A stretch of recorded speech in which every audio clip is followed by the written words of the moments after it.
Une histoire personnelle.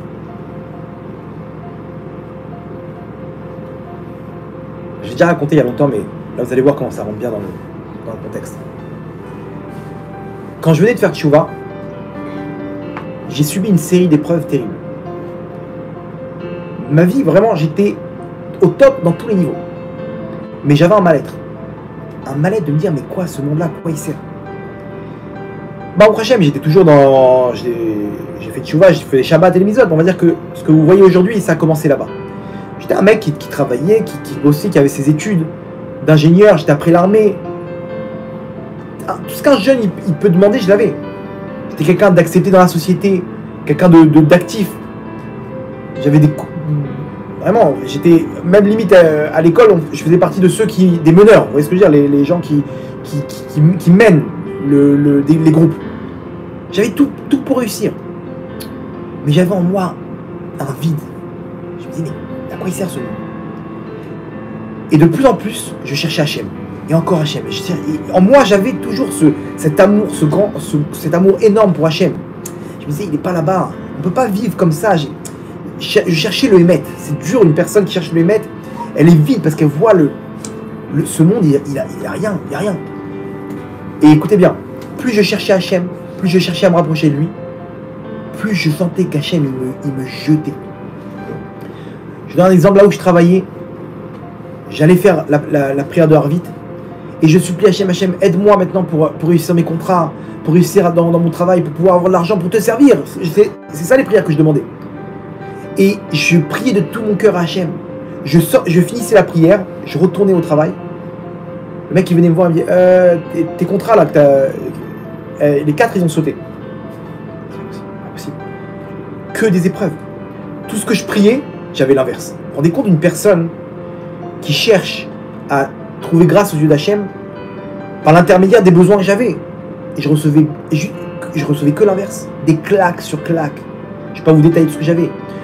Le lendemain, il me vire du travail, il me dit bon, allez, on a besoin de faire du ménage. Et j'étais là, mais je dis Hachem, mais pourquoi tu me fais tout ça? Pourquoi je demande à réussir pour toi? J'ai compris que ça passe pas par toi. Mais j'ai des besoins, j'ai besoin de ton aide, Hachem. J'ai besoin de ton aide. Et Hachem, non seulement il m'aidait pas, mais il me rendait la vie amère. Amère, c'était une période que je souhaite même pas au pire de mes ennemis. Jusqu'à que un copain il me chauffe pour aller à Ouman. Et je devais aller là-bas. Il m'arrive un truc, mais impossible. Le billet, il saute. Le billet, il est annulé. Il m'appelle là-bas de truc. Ton billet, il est annulé. Il y a eu un problème, une erreur. Donc, je vais pas là-bas. Je rentre chez moi. Je dis, voilà, mon copain, moi, vas-y. À quoi les Tova? C'est bon. Je me suis dit quoi? Mais je suis parti. Je rentre chez moi à Ashdod. Et dans le bus, je dis pas un mot. J'ai mon cœur, il me faisait mal. Parce qu'en tête, j'avais une chose qui est Hachem, il veut pas de moi. Et c'est dur. C'est un sentiment qui est terrible. Pourquoi je voulais aller là-bas, moi? Pour prier, pour me rapprocher d'Hachem, pour demander d'être un tzaddik. Donc on me dit que là-bas il y a beaucoup de délivrance. Ok, j'y vais. Et je vois qu'Hachem il veut pas que j'y aille. J'avais le cœur brûlé.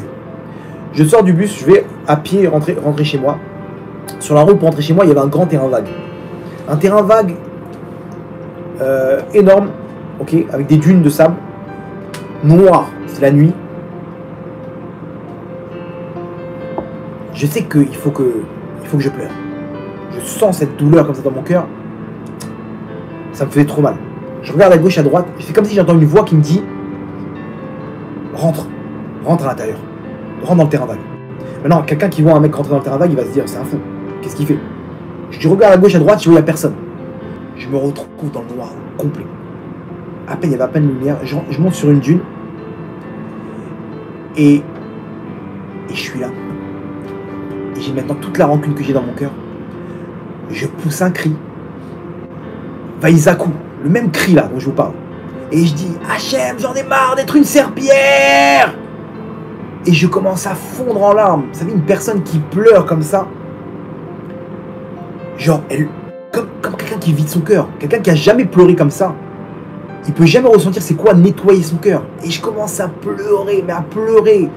Et chaque instant que je pleure, je sens mon cœur se vider de tout ce poison que j'avais en moi. Et Hachem, en fait, il m'a poussé à la fracture. Poussé, vas-y. Pousse ce cri, mon fils. Pousse ce cri. écoutez bien la suite. Je sens, vraiment, hein, je peux vous témoigner, je sens la Shrina devant moi. Ça veut dire que tous les problèmes que j'ai d'un coup, ils n'existent plus. C'est-à-dire que je suis passé à un pleur de douleur, à un pleur d'amour pour Hachem. Imaginez-vous, les mêmes larmes, mais ça passe des larmes de mal à des larmes pas de bonheur, mais d'amour pour Hachem, comme si Hachem m'a pris dans ses bras et qui m'a fait, et que j'ai senti à ce moment-là, c'est bon. À partir de maintenant, c'est terminé. Comme si je l'ai senti qu'Hachem, il était en train de me prendre dans ses bras et me dire, mon fils, c'est bon, ta prière, elle est acceptée. Tu sors de ta galoute. Tu sors de ta galoute. Et vous savez quoi? J'ai rien prié derrière, j'ai rien demandé. J'ai juste poussé un cri des Bnei Israël qui est en Égypte, qui ont accumulé les souffrances. Et naturellement, une personne qui accumule, c'est normal de souffrir. On n'a pas la Emouna de David Ameller. Ça fait mal. Ces épreuves, elles nous font mal. Quand on entend que des grands Israélites partent, ça fait mal. Quand on entend que c'est cette femme de 30 ans, enceinte, qui a perdu 2 de ses filles, ça fait mal. Ça fait mal. Hein. Ce Nathan Fitoussi, mais quoi, c'est un petit sadique comme ça, pur. Ça fait mal. La Shrina, elle a mal. Donc, Hachem, pourquoi il fait tout ça? Il veut qu'on pousse un cri. Et qu'on dit, ah, ça suffit, Hachem, stop. On en a marre de la galoute. On en a marre des serpillères. Et là, à ce moment-là, c'est là que tout commence. C'est là que c'est terminé. C'est là qu'Hachem, il est venu me chercher. C'est là que ça s'est terminé. C'est là que tout a commencé. Et tout ce que j'ai réussi à atteindre aujourd'hui, ça a commencé là-bas. Pourquoi? Parce que c'est là-bas qu'Hachem m'a sorti de ma galoute. Et avec du recul, je revois toutes ces épreuves et je dis merci Hachem. Si je pouvais revenir et danser à ce moment-là. Mais à l'époque, j'avais pas le da'at. J'avais pas le da'at. Je souffrais, ça faisait mal. Donc les gens aujourd'hui, c'est la même histoire. Ils souffrent, mais il faut savoir tout casser. Hachem, il attend notre cri. Il attend nos pleurs. Les gens, ils n'osent pas pleurer parce qu'ils pensent que c'est un manque d'émouna. Pas du tout. Hachem, il attend, il te pousse pour que tu sois en mode Vaïzakou el Hachem. Et il pousse l'âme Israël aussi pour qu'on puisse crier. Il y en a marre, on en a marre Hachem, on en a marre de la galoute, on veut le Beth Amikdash. On veut le Beth Amikdash. C'est ça ce qu'Hachem il attend de nous, Rabotai.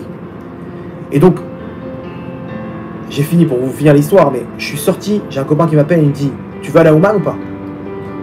Il me dit, regarde, j'ai un billet pour toi. Il a trouvé un donateur, il a appris que on m'avait annulé le billet. Il m'a dit, j'ai appelé un mec, je lui ai dit, écoute, il y a quelqu'un qui cherche à la Ouman, il ne peut pas à la Ouman. Tu veux prendre le mérite ou pas? Bien sûr, vas-y, envoie-moi son nom, sa tac, il m'a pris le billet. Juste avant, il m'a appelé, il m'a dit, tu veux aller ou pas? Non, j'étais les yeux gonflés d'avoir pleuré.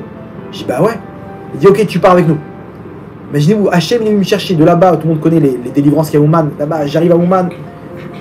Hachem, il a trouvé l'élément, qui est Rabbi Nachman, pour me sortir encore plus de la galoute dans laquelle j'étais. Il m'a nettoyé mon cœur, Hachem. Il m'a donné tous ces cadeaux que j'ai aujourd'hui. C'est cette sadéquette qu'Hachem m'a donné. Tous les cadeaux, je ne peux pas vous détailler tout, mais Hachem, tous les jours, il me donne des choses qui auraient pu me prendre des années pour y arriver. Comment ça a commencé? Moi, la délivrance finale, elle arrivait individuellement pour moi à ce moment-là. Et aujourd'hui, si je pouvais donner à n'importe quelle personne au monde de vivre quelques instants de ce que je vis, c'est une Géoula individuelle. Une joie interne individuelle. Tout le monde peut le faire.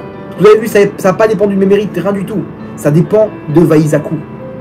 Et tu fais la Shrina, elle vient automatiquement te prendre dans tes bras. Donc c'est ce qu'il faut qu'on fasse. Pour la petite histoire, je suis revenu prier au même endroit. C'était des dunes de sable. Au même endroit, il y avait de l'herbe qui avait poussé.